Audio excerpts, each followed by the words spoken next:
Hey guys, so dito naman tayo mag-update kay Dollar Beans. And here's my account with $80 capital. Okay? And eto, magwi-withdraw tayo today. So, my last withdrawal is 9 days ago. So, tingnan natin no, yung tax kung magkano ngayon. So, and ang last rebate ko is I think that's 4 days ago. So, malaki-laki yung beans natin dito. Okay? Before that, i-compute natin, no? And alam naman natin kung magkano ang equivalent ng 10,000 beans. So, 414019. Okay, i-divide natin sa 10,000. Kasi 10,000 beans is equivalent to 1 USDT. So, wow, it's 41 USDT. Let's see kung magkano ang mawi-withdraw natin, guys. Alright? So, matagal-tagal din bago ako nag-rebake no? So, tignan natin, guys. So, ang capital lang nito is $80. Okay? So, tignan natin guys kung magkano yung matatax natin. And before I click the withdraw button here, tignan natin yung aking balance. Ayan, 6.49. Okay? So, mag-withdraw na tayo. Okay? Ang withdraw dito guys is yung eat beans. Okay? Click lang natin yung eat beans. Ayan. And napakaliit lang ng fee, diba? Wala pang piso yan guys. Okay? Click natin yung confirm and let's see if how much yung ating magiging total withdraw. Okay? So, 9 days. Ayan 9 days yung aking pagitan ng withdrawals. And i-consider din natin, of course, kung kailan tayo nag-rebake. Kasi every rebake natin, na-empty yung beans dito. It means, kung ano yung available beans na balance dyan, yun yung i-convert natin into USDT. And yun yung mawi-withdraw natin. Okay? So, ayan. Ang gagawin lang natin dito, guys, is i-refresh lang natin yan by clicking the connect button ulit. Click connect. And there you go. Ayan. Wala na yung beans dito, guys. And let's see how much is my balance now. Okay? Let's refresh.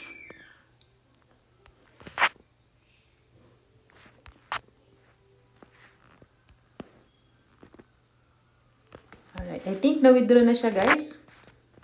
Nagbago na yung balance ng contract, no? So, let's see. It should be reflecting here. So, medyo matagal lang siya, guys.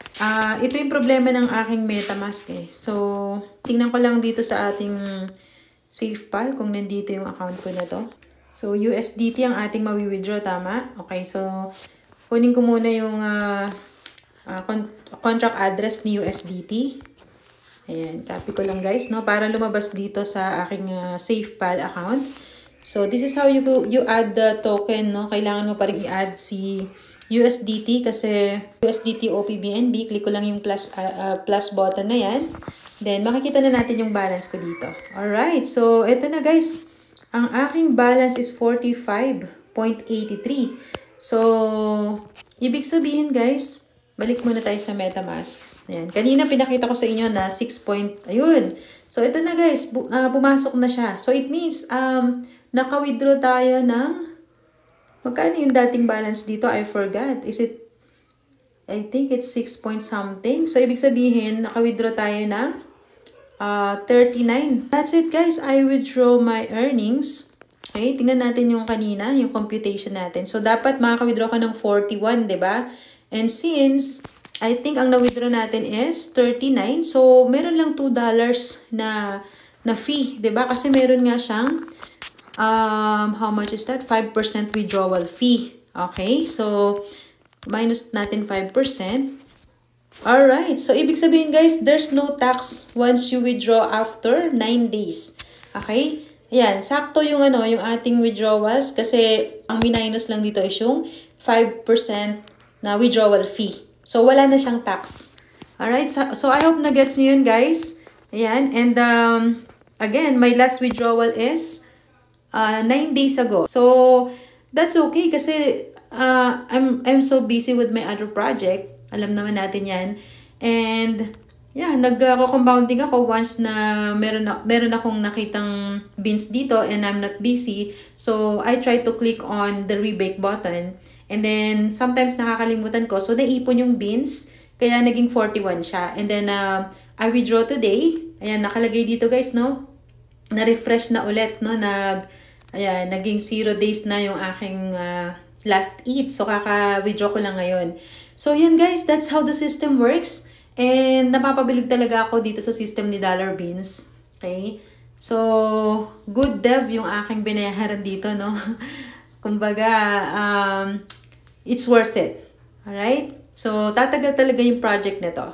Okay? So, and again, by the way, before ko makalimutan yung inyong mga referral links, pwede nyong i-share yan, no? Para magkaroon kayo ng additional beans na earnings, okay? Commission.